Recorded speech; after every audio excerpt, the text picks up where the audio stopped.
مغفرت کی طرف دوڑ کے جاؤ. سبحان اللہ، کیا دعوت ہے، کیا مسابقت ہے، کیا مقابلہ ہے کہ دوڑو اور جلدی کرو.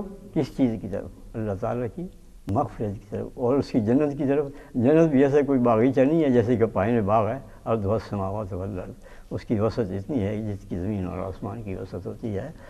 تو اس لمحہ موجودہ جو ہے سب سے زیادہ جو نقصان آدمی اٹھاتا ہے وہ اس خیال میں اور اس امید سے اٹھاتا ہے کہ یہ میری جوانی جو ہے یہ بھی ہمیشہ رہے گی، یہ میرے پاس جو دولت ہے یہ بھی ہمیشہ رہے گی، یہ میری صحت جو ہے یہ میرے پاس اسی طرح رہے گی، نہ مجھے بیمار ہونا ہے، نہ میری دولت کم ہونی ہے، نہ مجھے بوڑھا ہونا ہے، نہ مجھے مرنا ہے.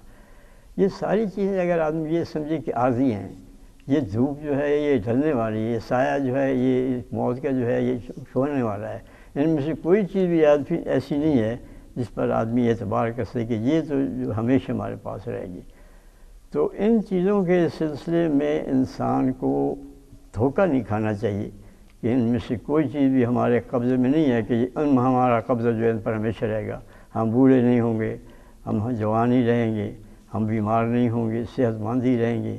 ہمارے پاس دولت جو ہے اس کو کوئی ہم سے چھین نہیں سکتا. ہمارے سامنے ہو رہا ہے، ہمارے سامنے جوان بوڑھے ہوتے ہیں، ہمارے سامنے تندرست بیمار ہوتے ہیں، ہمارے سامنے جو دولت مند ہے ان کی دولت جو ہے ان سے چھن جاتی ہے، صحت چھن جاتی ہے. ہمارے سامنے لوگ ہزاروں لاکھوں کی تعداد میں مرتے ہیں. تو پھر کیا وجہ ہے کہ ہم اس دھوکے میں رہیں اور اللہ تعالیٰ کی اس جو ہے یہ دعوت اس پر خیال نہ کریں کہ ہمیں جو اس نے مہلت دی ہے ہم اس کو کام میں لائیں اور اس سے کام لیتے ہوئے ہم اپنی آخرت جو ہے اس کو سنواریں. اصل میں جو سنوارنے کا مرحلہ ہے وہ ہماری آخرت کا ہے. دنیا جو ہے یہ تو مختصر ہے اور یہ مدت جو ہے یہ گزر جانے والی ہے، لیکن اس کے بعد جب آنکھ بند ہوگی اس وقت وہ کوئی موقع ایسا پھر باقی نہیں رہے گا کہ کوئی اسی لیے کرنے کا کوئی کام کرنے کا موقع ہو. اللہ تعالیٰ ہمیں توفیق دے کہ ہم یہ سوچیں کہ ہم کس چیز میں اپنی زندگیاں اور اپنی صحتیں اور اپنی دولت جو ہے وہ کما رہے ہیں. اور یہی سوچنے کی بات ہے اس وقت. اس کو ہم لمحہ موجودہ جو ہے اس کو ہم جو ہے ہاتھ سے ضائع نہ کریں. سعدیہ دے رفت و پردہ ہم چنا موجود نیست، درمیان اینوں فرصت شمار بروز را. سعدی کہتے ہیں کہ دے رفت کل چلا گیا اور کل آنے والا ابھی آیا نہیں، اس لیے جو لمحہ موجودہ جو ہے اس کو تم غنیمت سمجھو. وآخر دعوانا اعوذ باللہ من الشیطان الرجیم. بسم اللہ الرحمن الرحیم. براءۃ من اللہ ورسولہ الی الذین عاہدتم من المشرکین فسیحوا فی الارض اربعۃ اشہر واعلموا انکم غیر معجز اللہ وان اللہ مخزی الکافرین. وَأَذَانٌ مِّنَ اللَّهِ وَرَسُولِهِ إِلَى النَّاسِ يَوْمَ الْحَجِّ الْأَكْبَرِ أَنَّ اللَّهَ بَرِيءٌ مِّنَ الْمُشْرِكِينَ وَرَسُولُهُ فَإِن تُبْتُمْ فَهُوَ خَيْرٌ لَكُمْ وَإِن تَوَلَّيْتُمْ فَاعْلَمُوا أَنَّكُمْ غَيْرُ مُعْجِزِي اللَّهِ وَبَشِّرِ الَّذِينَ كَفَرُوا بِعَذَابٍ أَلِيمٍ. إِلَّا الَّذِينَ عَاهَدتُّم مِّنَ الْمُشْرِكِينَ ثُمَّ لَمْ يَنقُصُوكُمْ شَيْئًا وَلَمْ يُظَاهِرُوا عَلَيْكُمْ أَحَدًا فَأَتِمُّوا إِلَيْهِمْ عَهْدَهُمْ إِلَىٰ مُدَّتِهِمْ إِنَّ اللَّهَ يُحِبُّ الْمُتَّقِينَ. فَإِذَا انسَلَخَ الْأَشْهُرُ الْحُرُمُ فَاقْتُلُوا الْمُشْرِكِينَ حَيْثُ وَجَدتُّمُوهُمْ وَخُذُوهُمْ وَاحْصُرُوهُمْ وَاقْعُدُوا لَهُمْ كُلَّ مَرْصَدٍ. فَإِن تَابُوا وَأَقَامُوا الصَّلَاةَ وَآتَوُا الزَّكَاةَ فَخَلُّوا سَبِيلَهُمْ إِنَّ اللَّهَ غَفُورٌ رَحِيمٌ. وَإِنْ أَحَدٌ مِّنَ الْمُشْرِكِينَ اسْتَجَارَكَ فَأَجِرْهُ حَتَّىٰ يَسْمَعَ كَلَامَ اللَّهِ ثُمَّ أَبْلِغْهُ مَأْمَنَهُ ذَٰلِكَ بِأَنَّهُمْ قَوْمٌ لَا يَعْلَمُونَ. سورہ براء، سورہ توبہ، اس کا پہلا رکوع میں نے تلاوت کیا. اس میں جو کچھ بیان ہوا اس کا زیادہ بیان کرنا تو مقصود نہیں. یوم الحج الاکبر جو آیا نا، اس میں حج اکبر کا دن، اس کی مناسبت سے بھی کچھ بیان کرنا ہے، کیونکہ یہ بات پھیل گئی، مشہور ہو گئی کہ جمعہ کے دن جو حج آیا نا وہ الحج الاکبر ہے. اس لیے یہ بات جو ہے نا اس کی وجہ سے بعض لوگ خوش ہوتے ہیں، اخباروں میں آتا ہے کہ اس سال حج اکبر ہی ہو رہا ہے. تو اس کی بھی وضاحت جو ہے نا یہ مناسب ہے، کیونکہ جو بات دین میں نہیں وہ دین میں داخل کر دی جائے نا تو اس سے ہی دین میں پھر تحریف کا دروازہ کھل جاتا، دین کی شکل ہی بگڑ جاتی ہے. مگر بہرحال باقی چیزیں بھی جو ہے نا وہ انشاءاللہ کچھ نہ کچھ بیان ہوگی۔ تو یہ اعلان اللہ کے رسول علیہ السلام نے اس سال کروایا جب مکہ فتح ہونے کے بعد اگلے سال حج آیا۔ تو یہ حج اللہ کے رسول علیہ السلام نے خود نہیں کیا، اس کے لیے امیر الحج حضرت سیدنا ابوبکر صدیق رضی اللہ عنہ کو بنا کر بھیجا، ان کے ساتھ لوگوں کو بھیجا۔ آپ نے اپنی قربانی کے جانور جو تھے وہ ساتھ بھیج دیے کہ میری طرف سے کر رہے ہیں، خود نہیں مکہ گئے، کیونکہ اس وقت تک مشرکین بھی حج کے لیے آتے تھے۔ ابھی تک اس طرح نہیں ہوا تھا کہ ان کا داخلہ حرم سے روک دیا گیا، کفار بھی آتے تھے، مسلمان بھی جا رہے تھے، اس لیے یہ حج مخلوط تھا۔ اللہ کے رسول کو نا اللہ نے نہیں یہ مناسب سمجھا کہ آپ اس سال حج کریں جب کہ وہاں کفر کا بھی نشان باقی ہو، آپ نے اگلے سال حج کیا۔ یہ حج 9 ہجری کا سیدنا ابوبکر صدیق رضی اللہ عنہ کی عمارت میں وہ گئے اور ان کے ساتھ ہی مسلمان تھے۔ تو اللہ کے رسول علیہ السلام نے انہیں یہ کہہ دیا کہ اعلان کر دیں کہ کوئی ننگا طواف نہیں کرے گا اور کوئی مومن جو ہے اس کے بغیر جنت میں داخلہ نہیں ہوگا کسی کا۔ اس کے بعد یہ سورہ توبہ اتری جب حضرت ابوبکر روانہ ہوگا نا، یہ بڑی ضروری بات ہے جو حدیث کی کتابوں میں غلط روایت ہو گئی اور تاریخ میں تو ہے ہی کہ حضرت ابوبکر رضی اللہ عنہ گیا تو رسول اللہ صلی اللہ علیہ وسلم یہ سورہ برات اتری تھی، یہ توبہ ان کو دے دی، اور جب وہ راستے میں تھے تو پھر حضرت علی رضی اللہ عنہ رسول کریم علیہ السلام کی اونٹنی پر سوار پیچھے سے جا کر ملے، تو حضرت ابوبکر رضی اللہ عنہ نے رسول اللہ کی اونٹنی کی آواز جب سنی تو پہچان لی۔ انہوں نے پوچھا علی تم کہاں؟ تو کہا مجھے رسول اللہ نے بھیجا کہ وہ سورہ توبہ آپ سے لے لوں، آپ نہ اس کا اعلان کریں، مجھے حکم ہوا کہ میں اس کا اعلان کروں۔ چنانچہ حضرت ابوبکر نے فرمایا کہ پھر تم امیر ہو یا مامور ہو؟ نے کہا نہیں ہے تم مامور ہی، میں آپ کے ماتحت ہی ہوں، مگر یہ برات کا اعلان میں ہی کروں گا، کیونکہ اللہ کے رسول نے فرمایا کہ یہ جو ہے نا معاہدے کا خاتمہ، اس کا اعلان یا میں خود کروں گا یا میرے اہل بیت میں سے کوئی آدمی کرے گا، دوسرا نہیں۔ اب یہ بڑا مسئلہ بن گیا کہ پہلے حضور علیہ السلام نے کیوں ان کو دیا یہ؟ اس وقت نہیں پتہ تھا کہ عرب لوگ جو ہے نا وہ خود صاحب معاہدہ کا اعلان مانتے ہیں یا اس کے قبیلہ کا کوئی کرے، یہ بات آپ کو پہلے نہیں پتہ تھا، کیوں حضرت ابوبکر کے حوالہ یہ کیا اور بعد میں حضرت علی کو بھیج دیا؟ اب اس سے جو مخالف ہیں حضرت ابوبکر رضی اللہ عنہ کو نے بڑا زبردست بم مارا ہے کہ یہ حضرت ابوبکر رضی اللہ عنہ کی نائلی کا اعلان کیا، حضور نے ان کو دیا پہلے، بعد میں یہ کہا نہیں تو اس قابل ہی نہیں کہ ایسے معاہدوں کو توڑنے کا اعلان کیا جائے۔ علی رضی اللہ عنہ کو بھیجا تاکہ پتہ چل جائے کہ ابوبکر نالائق ہے، حضرت علی۔ یہ دیکھیں یہ حدیث کی کتابوں میں یہ چیزیں جو میں کہہ رہا ہوں، مگر جب تک چھان بین نہیں کریں گے دھوکے کھاتے رہیں گے۔ تو برات نازل نہیں ہوئی تھی، نہ حضرت ابوبکر رضی اللہ عنہ کو آپ نے دی، یہ بعد میں نازل ہوئی۔ ان کو صرف 2 اعلان کرنے کا حکم دیا کہ ننگا تو آپ بند ہے، اور یہ جو ہے نا کہ مومن کے سوا کوئی نہیں جنت میں جائے گا، مگر یہ کہ مشرکین یہاں آ ہی نہیں سکتے، اب ان کا داخلہ حرم میں یہ اور معاہدے ان سے ختم، یہ بعد میں صورت اتری۔ تو حضرت عمر علی رضی اللہ عنہ لے کر گئے، مگر یہ بات واضح ہو گئی، حضرت ابوبکر نے پوچھ لیا کہ آپ امیر ہیں یا مامور؟ انہوں نے کہا نہیں مامور، یہ میرے دل میں لگا۔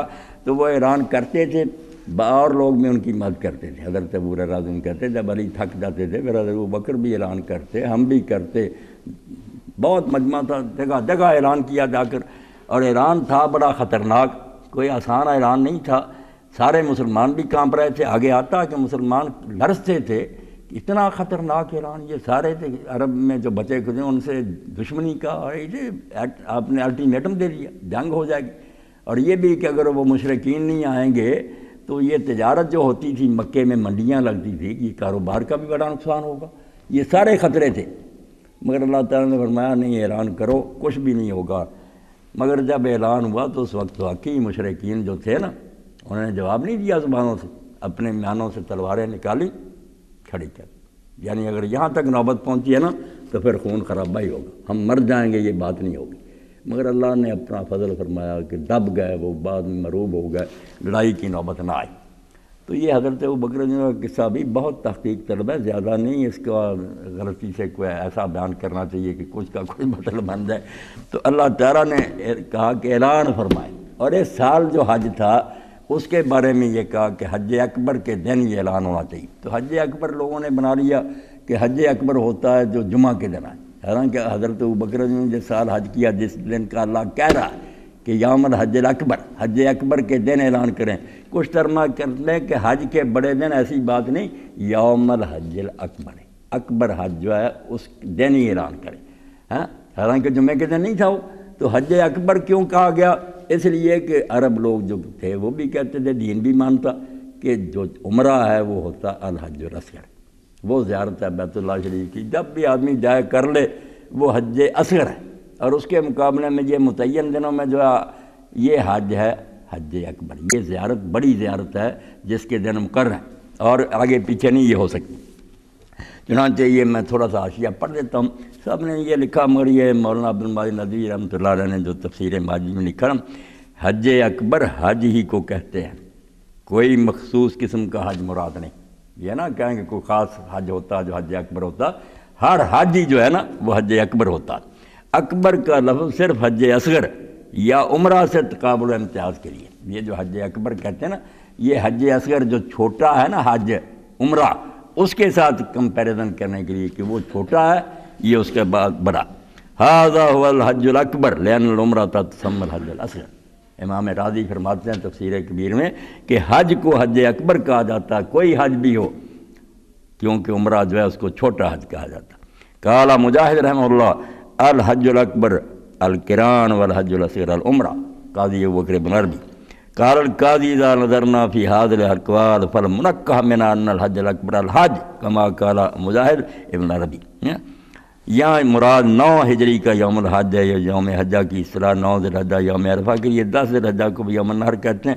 اب یہ جھگڑا ہو گیا کہ وہ دن جو کہا حج اکبر تو ہو گیا کہ حج یہ خواہ کسی سال کا، مگر اس کا جو ہے نا کہ دن جس میں اعلان کرنا تھا کہ حج اکبر کے دن، اب دن تو 8 سے شروع ہو جاتے ہیں، 9 بھی ہے، 10 بھی، 11 12 تک، 4 تو 9 سے لے کر ہیں ہی نا، تو کون سا؟ تو یہ تو کہتے ہیں کہ امام ابو حنیفہ اور امام شافعی رحمۃ اللہ کہتے ہیں کہ عرفے کا دن ہے. مگر صحیح حدیثوں میں جو آتا ہے نا بخاری وغیرہ میں اور وہ یہ ہے کہ نہر کا دن، قربانی کا دن جو تھا 10، وہاں پھر جمرہ کے پاس یہ اعلان کیا گیا اور وہاں کنکریاں مارنے کے موقع پر. اس لیے یوم النحر جو ہے قربانی والا دن اس کا ذکر ہے. دن سارے وہ حج اکبر کے ہی تھے، مگر یہ جو ہے نا حج اکبر کے دن خاص دن جس دن اعلان ہونا تھا وہ ہے یوم النحر، قربانی والا دن. اس دن کام بھی بہت ہے کہ پہلے لوگ کنکریاں مارتے ہیں، پھر قربانی کرتے ہیں، پھر سر منڈاتے ہیں، پھر طواف زیارت کرتے ہیں. بہت حج کے کام ہے اس میں. اس لیے اللہ تعالیٰ نے اس کو کہا کہ وہ حج اکبر کا دن جو ہے اس دن اعلان ہوا. اچھا، اللہ نے فرمایا کیا اس میں؟ برات من اللہ ورسولہ الی الذین عاہدتم من المشرکین، کہ اللہ رسول کی طرف سے برات کا اعلان کیا جاتا ہے، لا تعلقی کا. اب ہمارا تمہارا کوئی تعلق نہیں رہا، دشمنی کا اعلان ہو گیا. اسی لیے مولانا شبیر احمد عثمانی رحمۃ اللہ نے بڑی پیاری بات لکھی کہ سورہ الانفال شروع میں اتری جب جنگ بدر ہوئی، اور یہ اتری بالکل آخر زمانہ میں تبوک کے بھی بعد، تو اس کے ساتھ اس کو ملا دیا گیا اور درمیان میں بسم اللہ بھی نہیں رکھی. وہ کہتے ہیں بالتتمہ جو کچھ آغاز تھا نا سورہ انفال میں جہاد کا اور کفر کے خاتمے کا کہ مٹا دو دین صرف اللہ کرائے، وہ شروع ہو گیا بدر سے ہوتا آیا. فتح مکہ بھی ہو چکا. اب آخری اعلان جو تھا اسی بات کی تکمیل ہے، ملک عرب سے کفر کا خاتمہ اور یہ علاقہ خالص اسلام کا مرکز. یہاں دوسرا دین نہیں رہنا چاہیے. باقی علاقوں میں بشک یہ رہیں ماتحت بن کر رہیں، مگر عرب جو ہے نا یہ خالص اسلام کا گڑھ ہو، یہاں تو صرف دین ہو. یہ مرکز پاک کر دیا جانا چاہیے. اس لیے اللہ تعالیٰ نے جو اعلان فرمایا نا وہ صرف حرم شریف کا نہیں، وہ تو داخلہ روکا گیا نا حج سے، مگر پورے عرب کے بارے میں حضور نے اعلان کر دیا کہ 2 دین یہاں اکٹھے نہیں ہو سکتے. اور یہ بھی آخری وصیت فرمائی کہ مشرکین کو اور یہود و نصارہ کو جزیرہ عرب سے نکال دیں. حضرت ابوبکر رضی اللہ عنہ کو تو مہلت نہ ملی، وہ مرتدین اور دوسرے لوگوں سے الجھے رہے. حضرت عمر رضی اللہ عنہ کو جب استحکام نصیب ہوا، حکومت مضبوط ہو گئی، انہوں نے حضور کی وصیت پر عمل کیا. سب کو کہا کہ ان کو دگنی زمینیں دے دو، دوسرے علاقوں میں ظلم نہیں ہم کریں گے، مگر عرب کو پاک کر دیں. یہاں خطہ جو ہے یہاں تو خالص نہیں رہا، یعنی یہ روشنی کا مینار ہے. قیامت تک لوگ اگر دیکھنا چاہیں کہ اسلام اصل میں کیا، تو عرب تو صاف ستھرا رہے، مگر جب بیوقوفیاں کی، نادانیاں کی کہ ان ظالموں کو کبھی تجارت کے لیے وہاں موقع دے دیا، اب حفاظت کے لیے بلا لے، اور سب آپ دیکھ رہے ہیں کہ شراب اور زنا انہوں نے اتنا پھیلا دیا سعودیہ اور یمن میں کہ اب کوئی حال نہیں. ہم یہاں کو روتے ہیں نا، اس سے بھی کام خراب ہو گیا. اور جو ابلیس نے فرمان جاری کیا تھا نا اپنے سیاسی فرزندوں کے نام، علامہ اقبال رحمۃ اللہ علیہ کی نظم تھی، اس میں یہ کہا تھا کہ ایسا کرو فکر عرب کو دے کے فرنگی تخیلات، اسلام کو حجاز و یمن سے نکال دو۔ کر دیا 50-60 سال بعد انہیں اسلام کوئی نہیں، لڑکے لڑکیاں حرم شریف میں فلمی رسالے ان کے پاس ہیں، ننگی تصویریں خود میں نے اپنی روشنی میں بیٹھ کر دیکھ، اور ہمیں کہہ حاجی حاجی پڑھے تو بربادی کر دی سارے دین۔ تو اللہ نے اس لیے رسول کے ذریعے اعلان کرایا کہ کوئی تو چشمہ صاف رہے کہ وہاں سے پانی ستھرا ملے، اس میں ملاوٹ نہ ہو، عرب کو بچایا جائے۔ مگر یہی ہو گیا کہ اہل حرم سے ان کی روایات چھین لو، آہو کو مشک دار ختم سے نکال دو، بالکل نکال دو۔ وہ حرم جو تھا نا جس سے کستوری پیدا ہوتی تھی، وہ خدن کے علاقہ، خدن یہ چین کا علاقہ جہاں ہوتا، وہاں سے نکال دو۔ یعنی اسلام کے بارے میں اور آخری حربہ جو ہو رہا استعمال، اور سارے جو حکمران ہمارے ہاتھ جوڑے ان کے غلام اور ان کی مدد کر رہے ہیں، کہیں مدارس کا نظام تبدیل کیا جا رہا۔ بھئی آپ اسکولوں اور کالجوں کا نصاب نہیں تبدیل کرتے کہ اس میں بھی دین آ جائے، یہی مدرسے الگ بنانے کی ضرورت نہیں، امدادیہ اور دوسرے کالجوں سے یہ لوگ امام اور فقیہ بن کر انہیں نہیں پڑھاتے۔ یہاں جو بیچارے پڑھے کمپیوٹر کی تعلیم دو، انہیں جغرافیہ پڑھاؤ۔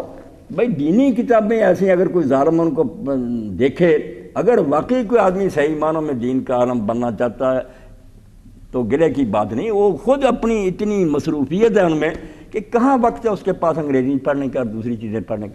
اسپیشلائزیشن کا دور ہے، تم میڈیسن پڑھانا چاہتے ہو ان کو بناؤ MBBS الگ۔ یہ علماء جو بنیں گے بیچارے، یہ تو اپنی قرآن حدیث کی کتابوں میں عمر گزار رہے ہیں، تو ان کے پاس فرصت ہی نہیں کمپیوٹر سے۔ ہمارے بھی لوگ دھوکہ کھا رہے ہیں کہ ان کو نوکریاں مل جائیں، بچوں کو خراب ہو رہا کام۔ بالکل مدارس کا نظام بدلیں۔ جو ظالم کہتے تھے نا، وہ فاقہ کش کے موت سے ڈرتا نہیں ذرا، روح محمد اس کے بدن سے نکال۔ یہ دینی مدارس تو گھر تھے۔ ہم دیکھتے ہیں کہ کلکتہ میں مدرسہ عالیہ بنایا انگریزوں نے، عربی کا کالج ہی تھا، دین بھی ساتھ پڑھاتے دھوکہ دینے کے لیے، اور دعوت دی اس وقت کے ایسے عالم کو جیسے روز نہیں پیدا ہو، سید محمد انور شاہ کشمیری رحمۃ اللہ علیہ، ان کو دعوت کہ آپ آ جائیں، پرنسپل بنے، سنبھالیں سارا نظام۔ اب وہاں عربی پڑھانی تھی نا، تنخواہیں مل رہی تھی، مگر سید انور شاہ رحمۃ اللہ علیہ نے بالکل وہ خاص جواب دیا، کسی ساتھی کو نہیں بتایا۔ اس کا پتہ ان کے نہ کسی ساتھی کو لگا، نہ خاندان کے کسی آدمی کو لگا۔ انہوں نے کہا نہیں، دیوبند کی جو چٹائیاں نا، یہ میرے لیے آپ کے یہ میزوں کرسی سے بہتر، اور یہ ٹکڑے سوکھے نا میرے لیے زیادہ اچھے، میں نہیں ایسی ملازمت اختیار کی۔ بعد میں ان کی موت کے ان کے کاغذوں سے نکلی یہ خط و کتاب۔ ایسے لوگ تھے جو دین کو سینے سے لگائے ہوئے کہ ٹھیک، اب ہر شخص شکایت کرتا یہ ملا متشدد ہیں فلاں، بیچارے کیا کریں، آپ نے دین کو بے وقار کر دیا۔ امیر لوگوں کے بچے جو تھے بھاگ کر DCSP بن گئے، یہ شکر کرو کہ نماز روزہ بچائے لے آ رہے ہیں۔ آج تم تانا دیتے ہو، قدر نہیں کرتے، ٹھٹھے کرتے ہو کہ یہ مولوی کیا کریں۔ مولویوں کی عزت خود نہ کی، اور وہ اگر تھوڑا بہت بیچارے پڑھ کر کو کرتے ہیں ٹھیک ہے، وہ بھی کچھ غلطیاں کرتے ہیں، معاشرہ کا اثر ہو جاتا، مگر عزت کرنی چاہیے۔ تو اللہ فرماتا ہے کہ کوئی علاقہ تو بچا لو جہاں کفر کے جراثیم نہ ہو، اسلام اصل شکل میں رہے، دنیا کو ہم دعوت دے سکیں کہ بھائی خالص اسلام دیکھنا، چلو حجاز میں ہے، اور وہ بات ہو جائے جو ہے بھی واقعی حج عمرے کی روح تو یہی ہے زیارت مدینہ منور۔ نہ جہاں میں راحت جاں ملی، نچوڑ تو یہی ہے، نہ جہاں میں راحت جاں ملی، نہ متاع امن و امان ملی، جو دوائے درد نہاں ملی تو ملی بہشت حجاز میں۔ وہاں کیوں بھاگ کر جاتے ہیں، یہ قافلے کیوں جا رہے ہیں؟ ٹھیک ہے، اب ہنگامہ رہ گیا، وہ بات بن گئی جو ابلیس نے مجلس شورا میں کہی، ہماری بدقسمتی، دین کا ہر کام رسم بن گیا۔ وہ کہتا حج کا ہنگامہ اگر باقی ہے تو کیا ہے، اگر حج اور طواف کا ہنگامہ باقی تو پھر کیا بگڑتا ہے؟ کند ہو کر رہ گئی مومن کی تیغ بے نیام۔ وہ تلوار جو ہوتی تھی وہ تو کند ہو چکی۔ خوش ہوتا ہے ابلیس کہ حج کا ہنگامہ اگر برپا جاتے ہیں، طواف کر کے آ جاتے ہیں، جب وہ اسپرٹ نہیں پیدا ہوتی تو میں خوش ہوں کہ لگاتے رہے چکر، مگر بھارت چل رہا کام۔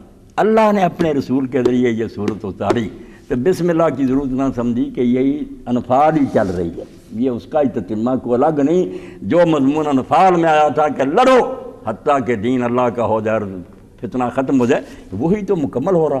اس لیے الگ کیوں اس کو رکھیں؟ جیسے بعد میں لوگ استدراک اور ضمیمہ، کوئی مضمون لکھا رہا اور بعد میں اس کے بارے میں کوئی بات ہو ساتھ ہی لکھ دیتے